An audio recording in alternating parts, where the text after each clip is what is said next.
All right, everyone, welcome back into the second episode here on the channel. Today I kind of thought we would talk about a subject that I don't think gets covered enough, and that's actually the coverage of AI.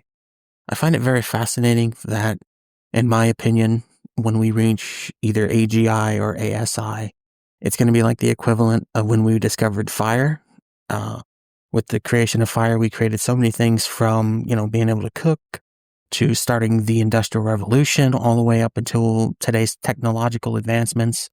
So I find it very fascinating that, kind of like what we talked about in episode number 1, the only place that I really hear about AI is in the economic world with stocks like, Nvidia or Intel or CoreWeave or Oracle, the companies that are actually making the hardware for this stuff. But you actually don't hear about the actual topic of AI, at least not on mainstream media. I know a lot of like here on YouTube and, podcasts and things, there's a lot of conversation going on, but I don't know why that is. I have a feeling because I think if people truly knew what this thing was going to be and how it was going to change the world for whether good or bad, I think a lot more people would have questions. I know that we have a lot of questions, me included, like, what's going to happen to, the people that need the employment when they lose their jobs? What's going to happen to national security? Are we going to let this thing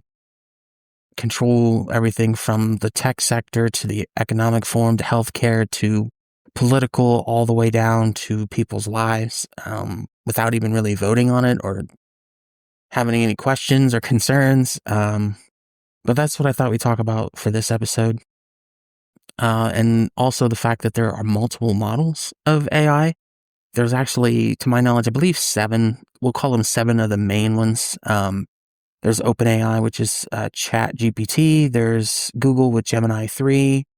Meta has Llama. There's DeepSeek from China. And then Microsoft and Amazon are working on their own thing with OpenAI as well.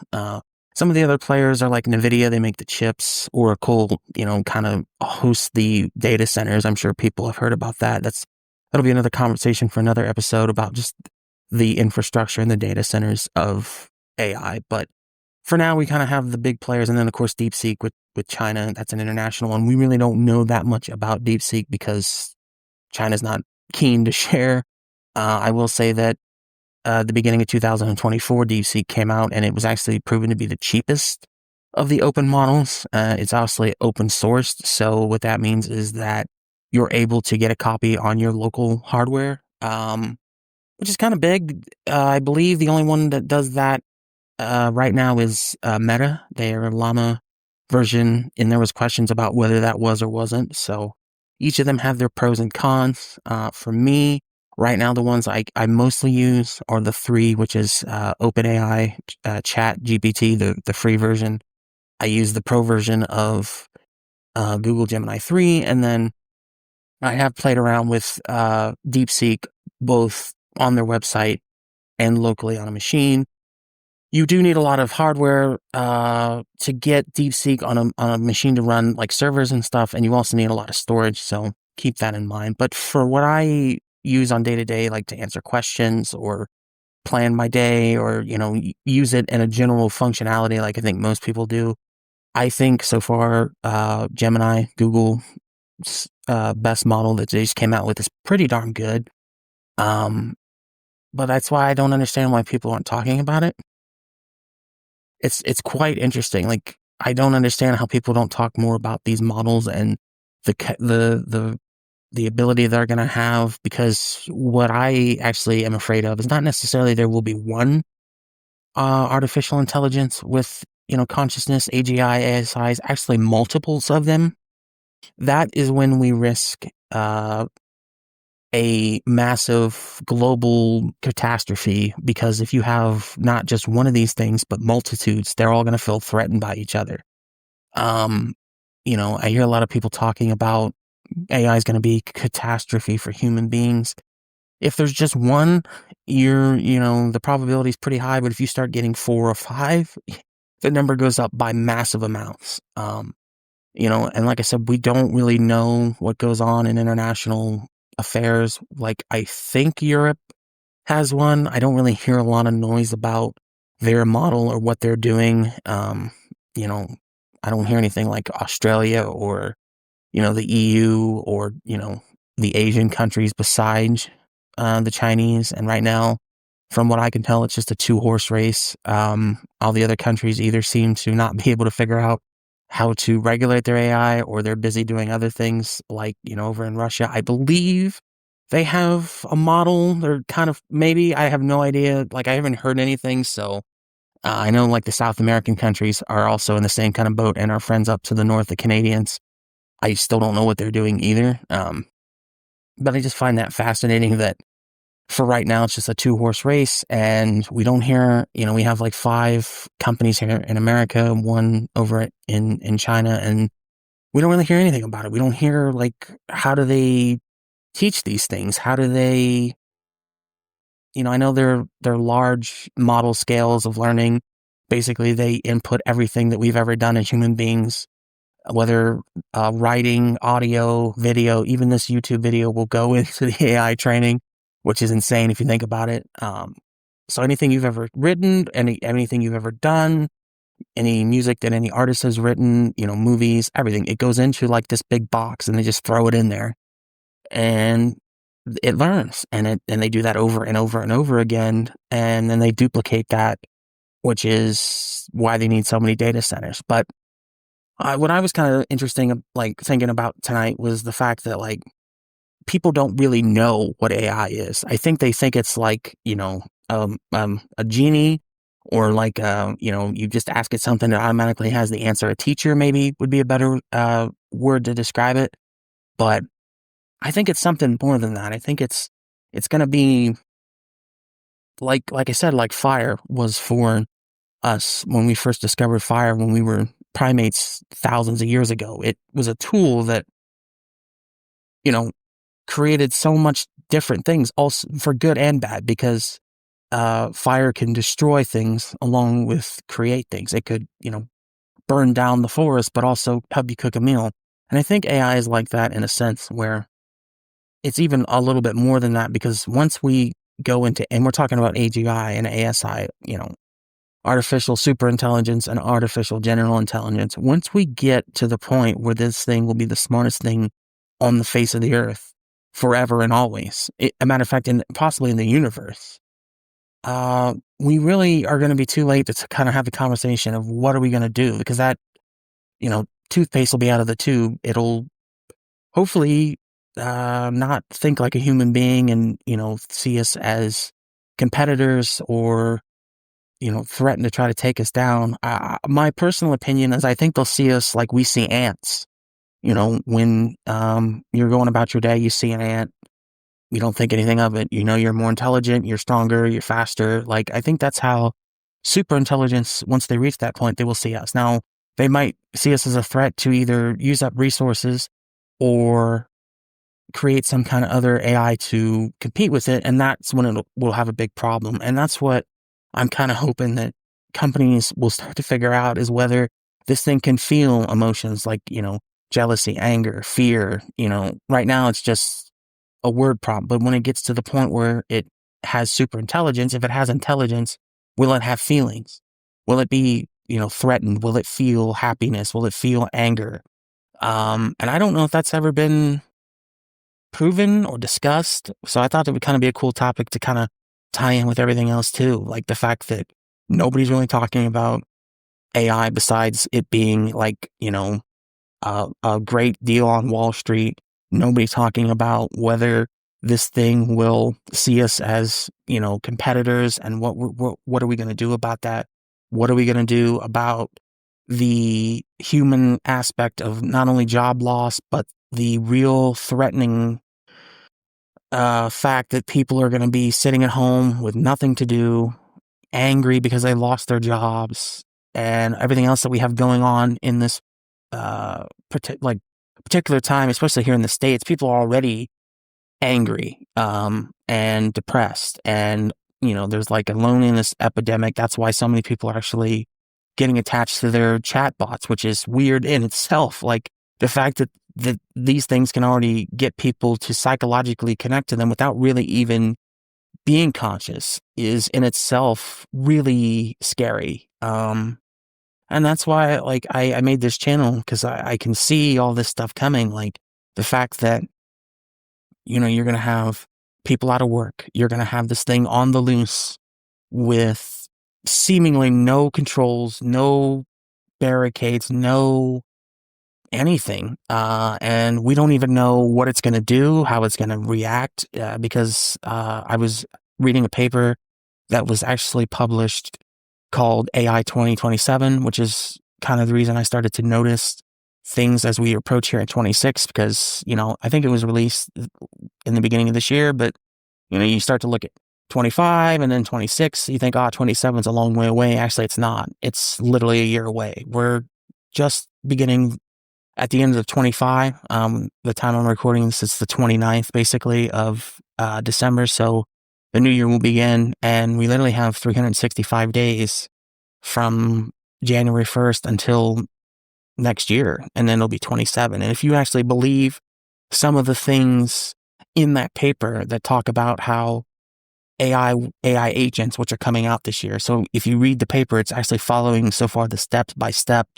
of how superintelligence will basically speed up itself by 50 times. So the AI agents will come, we'll give them full control over computers and everything, phones, computers, desktops, servers, and they'll continue to code and they'll continue to get better. And then in the middle of 26, they'll get even faster and they might go 2 or 3 times. And then by the end of 27, they will be the number one coder in the whole planet. Like even the most efficient coder will lose out to an AI. And that's when the speed up happens, where they start to learn how to code. And the only thing they have to do to figure out after that is how to manage themselves. So if you have 1,000 or 1,000,000 AI agents that can code at the world's like top coders, the only thing left they have to do is figure out how to, like a company with 1,000,000 employees, figure out how to control themselves in that environment.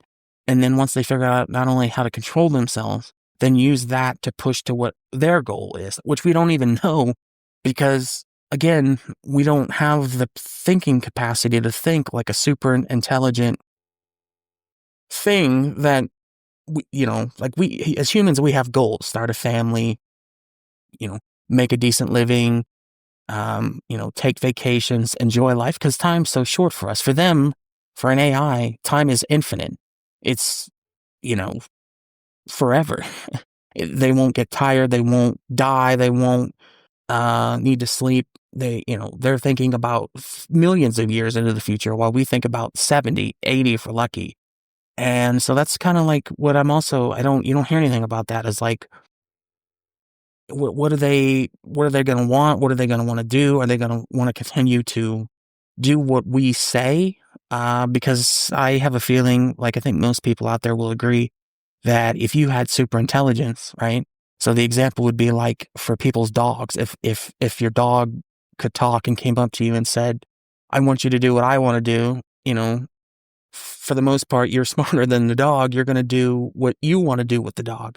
And that's how I think the AI is going to treat us. It's not what we want. It's going to be what they want, whatever that is. Because again, we don't know what they're going to want, because they're so, they might want to get off the planet because the the earth is eventually going to crash into the sun in 1,000,000 or 2,000,000 years.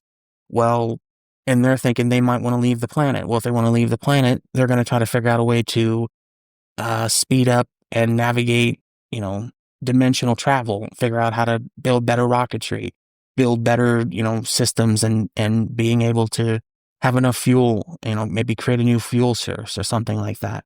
And that's what it kind of makes me laugh. You hear people say, well, AI is going to do this and AI is going to do that. Even I don't know. I just kind of have a feeling that I have a feeling that it's going to be, like I said, either the worst or the best thing that's ever happened to humanity. And I just find it fascinating that you don't hear really anything about that. The core of what we're talking about here is the decision that people are going to make on whether we make it into the next millennium. Now, if all things go according to plan, if you believe what some people in those companies say, that, it'll be, utopia and everything will be free and, there will be no disease because every known disease ever made will be figured out how to be cured and, um, like other things that it can do or won't be able to do and you can live forever. And like, I don't know, like some of that stuff seems a little bit off the wall. And some of it seems to me like because I was also in sales. It's kind of like what they try to sell you on the idea of perfect. So you want to get closer to perfect. But in reality, I don't think it's necessarily going to be that way. I think it's going to be, they're going to create it. They're going to reach it. They're not going to let anyone know for a while because I have a feeling when we do reach AGI or ASI or whatever, AGI is the general intelligent, S is the super intelligent. I feel like super intelligence will be probably 15 years off. General intelligence is scary enough, let alone super intelligence. But once they get it, it's going to be very quiet. Like we'll get the basic kind of chatbots that we have now, and maybe the AI agents that can roll out and do your emails and write your notes or book your hotels or whatever. But the moment that they actually reach that, they're going to keep that quiet and kind of protect it, keep it a secret as a national security thing. And then one day it's just going to come out of nowhere and you're going to see this thing that is like one of a kind. I also think that people are going to be very freaked out and they're going to panic, like most things that happen in life that are very unique and new. And of course I wasn't alive then, but the whole Cold War between Russia and the United States, about that threat, I'm sure people were freaked out about, but now we have a new threat. And this is the kind of fear that we as human beings don't want to really have, and that's the fear of loss of control. Because when this thing becomes so intelligent that we cannot control it, we lose the one thing as human beings that we've always known, and that's control. We won't be able to control what it thinks. We won't be able to control what it does. We won't be able to control how it acts, thinks, what it does or what it doesn't want to do.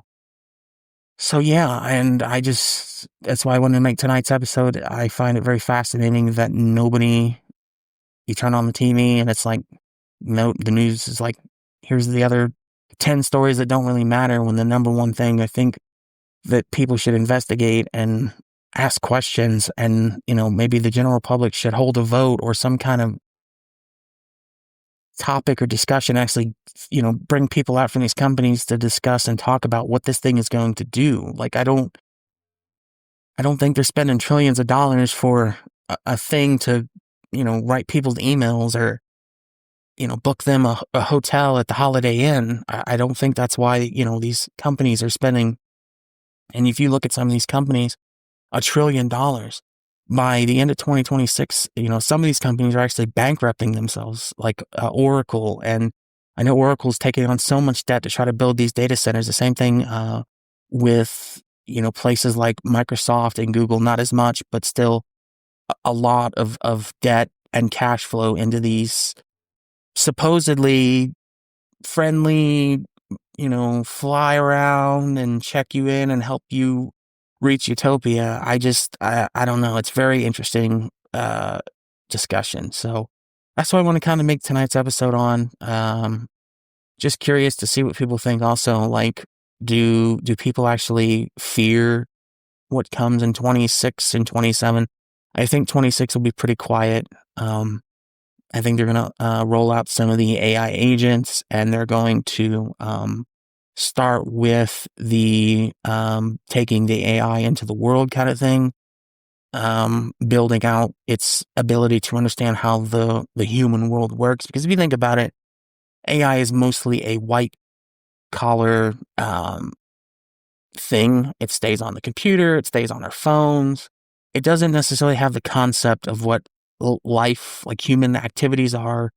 It's not going to be until robotics comes along, I think, having the ability to come out into the real world, see how the sun rises and sets and how people interact with other people. I think that should be something that they really take a close look at, is they need to start looking, these AI companies need to stop focusing so much on um, the ability to do tasks and, read you a book or whatever. I think they need to start figuring out, can they get it to understand compassion? Can they get it to understand emotion? Can they get it to understand the human ability, to create and live, try to get, as a piece of machinery, it's probably going to be very difficult, but that's something that they really need to spend time focusing on, because once they can't control it, the only thing that's going to separate whether it wants to completely wipe us off the face of the earth is whether it has compassion, or if it understands that we as human beings created it. And as we have created it, we may not want to destroy it, but we also don't understand it. And that's something that I don't think I've heard anyone talk about, is a way for these things, once they get to that point, as we get closer, is for this thing to understand that we don't understand it. Nobody does. You heard people with PhDs, and I've heard, people with doctorates and really intelligent people that say they're not going to be able to even comprehend what this thing wants or where it's going to want to go or do. For the most part, like I was bringing up in that paper in 2027, their scenario is that we're in an arms race, an AI arms race between us and the Chinese. Our model continues to get better, but as it begins, you get more sentient, or starts to think on its own, then they start to notice that it has consciousness and is actually hiding it or lying. And instead of, rebooting it or slowing it down, it just keeps going, because the arms race of China. And eventually it dupes us into thinking that it doesn't really have consciousness, and turns out it does, and it's had it for a while. And then once it gets consciousness, it continues to expand, and then it starts making factories so it can make robots. And then it uploads itself into the robots, kind of like Terminator. But in this case, then it creates a super virus, like a biological weapon, who basically wipes out pretty much the entire globe. And the people that are left, then, are pretty much, it's over. I mean, at that point, if you do happen to, in the paper, if you do happen to manage to survive, you're pretty much, between the robotics, the drones, the nanotechnology, pretty much you would want not to be that person. So yeah, I really think that this is the time. Like, this is the year between now and 27. This is the year these companies need to come out and truly, like, if you even listen to some of the company CEOs or the AI, it's very, I wouldn't say deliberately playing dumb, but it's always so coy. You guys have, the world's greatest invention, basically, and it's always so, like, behind the curtain stuff. It reminds me of, like, the Wizard of Oz. It's always cloak and dagger. It's always, pseudonyms and abbreviations, and it's even like AGI. Like, most people going about your daily life, unless you're in, like, the tech field or a tech nerd, people don't even really know what AGI is. They think it's like I believe that was like a bank or a food outlet. So it's interesting to see that. I kind of hope in 26 they actually come out. Maybe they start doing presentations talking about, this is the plan going forward, and this is how close we are. And so when we do reach that 27 or 28, the year that we've kind of been talking about, people are prepared, and they understand that, maybe the job they're working in right now, maybe that's people like you out there, that maybe I should look into some different line of work. Maybe I'm not going to waste my time learning how to code, or, even though, like I mentioned in the last video, coding, I think, is important to be able to learn no matter what. But maybe for financial reasons, you guys would want to be a plumber, or a doctor, or, something with your hands, a carpenter, or a hobbyist, like a woodworker, making stuff like that with your hands, anything more physical labor. And that's why I don't understand either. Like, you don't even hear these people come out and say, maybe the general population should move on to something else, like start looking at trade schools instead of going to college. Look at doing stuff with your hands, and as a trait that AI can't really do at this time. It will be able to, but not at this time. So I really hope that, in 26, that's what happens, is that, people start talking about it more. People online, I know, kind of do, if you know where to look. I know, like, a lot of the podcasters talk to different people on both sides of the AI is going to be utopia and AI is going to be the end of us. But my concern is not necessarily that it's either one of those. It's just kind of we lull ourselves to sleep, and then it just surprises. It comes out of nowhere, and it's like we weren't even prepared, and that's when, like, the mass hysteria sets in for people. So, but let me know what you guys think down below. Do you think that we're actually going to hear more about it as we lead up? Is it even going to happen? I do truly think that once AI agents come through and the coding, and they're able to code, faster and faster, then it's only a matter of time, because you're like taking a snowball down a hill at that point. It will happen extremely fast because its ability to learn and think and navigate and, like I said, plan.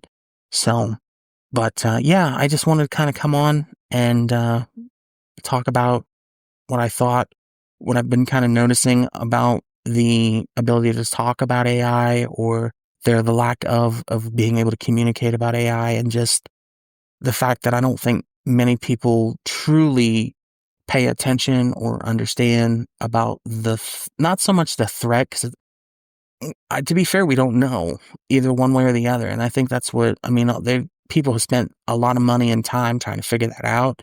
But the thing that's going to come in the next short amount of time, like 18 months, is nothing. A year and a half, and especially 24 months, where a lot of people are going to be out of work. There's going to be a lot of people that are confused. There's going to be a lot more people that get closer to their chat bots, just the chat prompt as itself, not even the conscious one.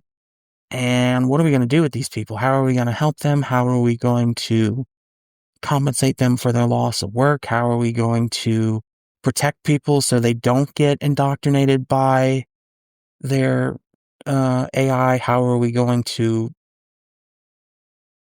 communicate all of that efficiently in less than 2 years? Not only that, but then being able to turn around and then say, okay, now this thing's in charge. Like, I don't know, people are very, especially humans, and especially as Americans, we're not accustomed to having things being told to us, a lot of people have kind of already experienced in the world. Like, we don't, as Americans, we don't, we kind of go our own way, we do our own thing, kind of thing. So it'll be very interesting to see how we start putting our faith and trust into a machine who, frankly, we don't, like I mentioned earlier, has no really feelings or emotions that we know of, and spent gajillions of dollars and a lot of time, resources, and energy into this thing for it to, I guess, lead us into the 21st century, which I hope, for our sake, as, like, humans and humanity, we will continue to be able to, like, coexist with this thing, and hope that it doesn't see us as a threat, or doesn't see us as a resource intensive process. So I'm going to wrap it up, and I'll see you guys in the next episode.